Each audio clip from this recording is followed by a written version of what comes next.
ladies, it's Karen, and I have some exciting news. We all know Louisa Diaz here on YouTube, and we know that she creates the most beautiful digital kits, and she sells them on her blog. Her blog is Kitty's Scrap Post, and I'll leave the link below. And anyway, her latest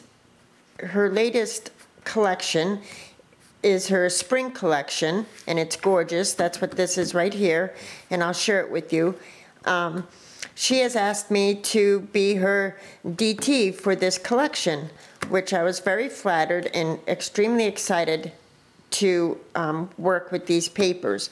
Now, her kits, like I said, are digital kits, and you can go to her blog. Like I said, I'll leave the link below, and purchase them. And this particular kit is only $6. And once you download it, you know, you could print it out over and over and over again. I mean, you'll have it forever as long as you want to keep it in your computer, you know. And it's pretty great, excuse me, because you could, you know, print out these images as large or as small as you would like. And I'll show you with some of these papers that I've printed out.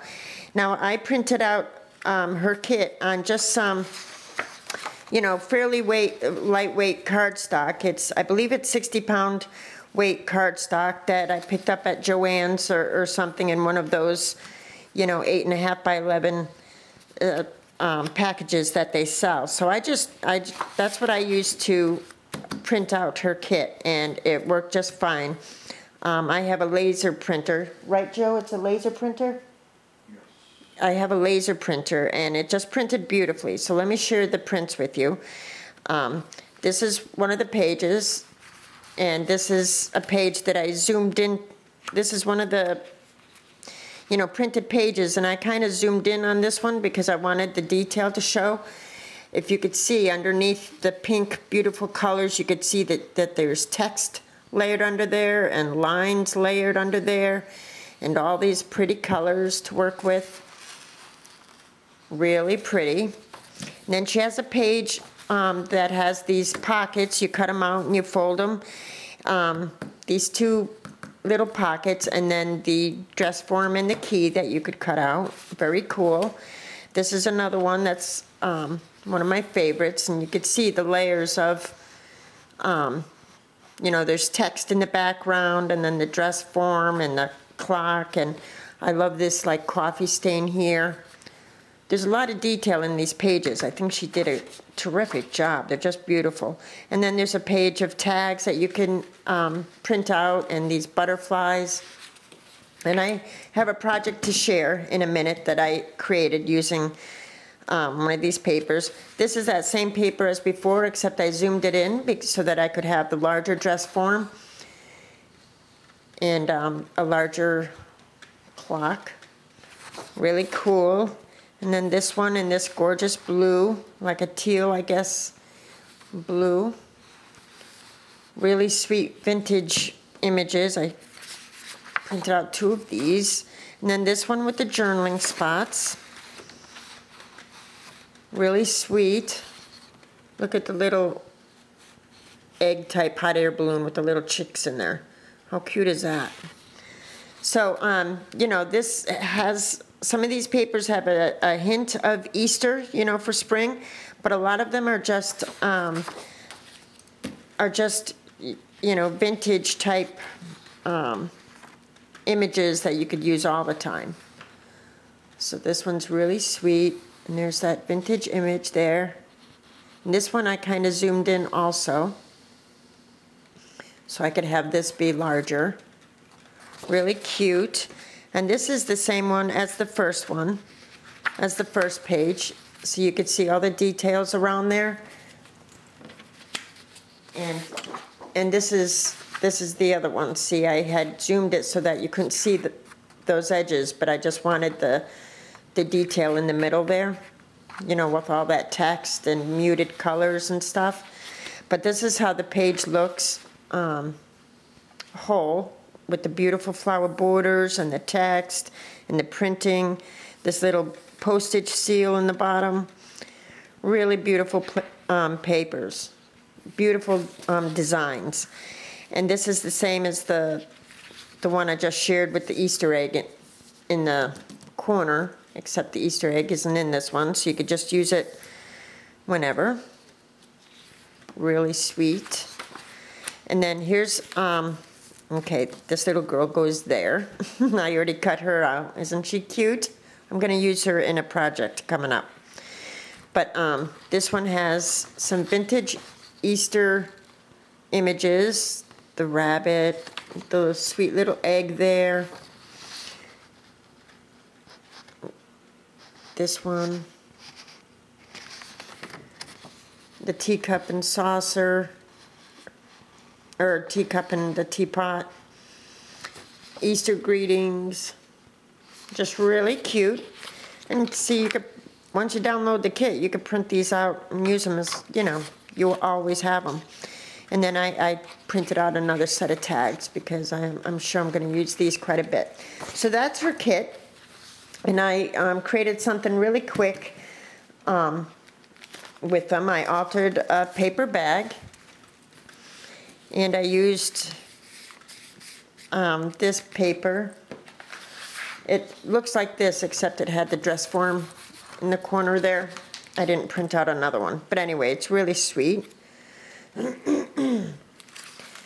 I used, this is a stamp, the Friends or Flowers That Never Fade. I stamped that on there with my Cocoa Stays On.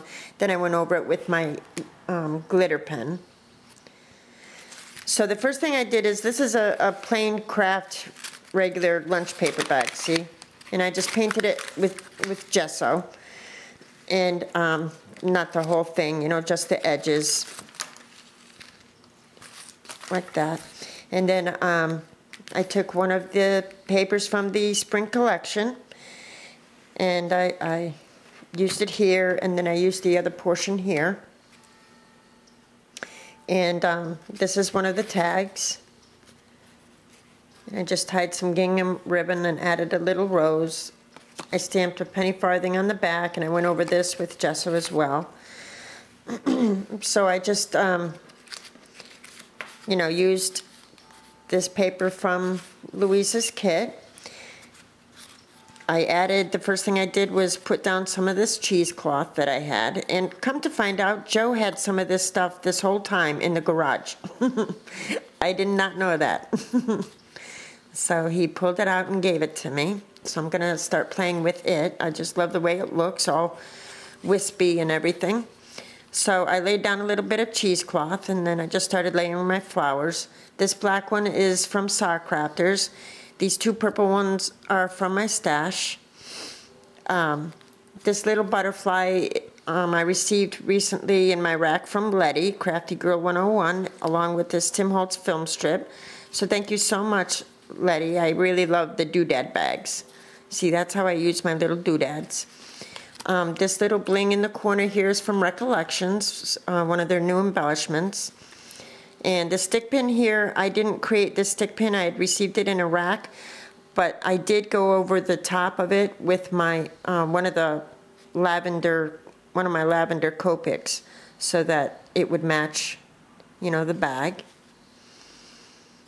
And the pink flowers are from my stash, and I went over obviously everything with gesso to give it that washed and worn look. And then if you see a shimmer on the flowers as well, that's because I kind of accented some of the petals with my glimmer pen. The same one I used up here. Want to see how that came out. Then I laid this lace here that I had gotten at Joann's at one time, in these white halfback pearls. The butterfly is also one of the cutouts from Louise's kit, and I just fussy cut it and adhered it in this dimensional way, and I accented it with the glitter pen as well. Before I adhered this piece, I stamped my, what do you call that, script stamp underneath, so that it would show through that little tearing part. And for the back, I just adhered these. I had gotten these doilies the other day at I can't remember if it was the thrift market or I think it was the thrift market, but these really cute pink doilies, a whole pack of them, and I also got some lace when we went last weekend. So I used a couple of these doilies and adhered it with my decoupage glue. It's like Mod Podge. And went over it with gesso, so it gave a sweet little texture to the back. And that's my altered paper bag, and then there's a tag so I can write a sentiment on the tag, and I'll fill the bag with goodies. And that's it. So check out Louisa's blog. It's called Kitty's Scrap Post. Really cute. I love that name. And I'll leave the link below, and I'll also leave a link to her video where she shares her digital kit with you. So check it out. The papers are really fun to play with, and they're just beautiful, beautiful papers. So thank you all for watching. I appreciate it, and I'll talk to y'all soon. Bye.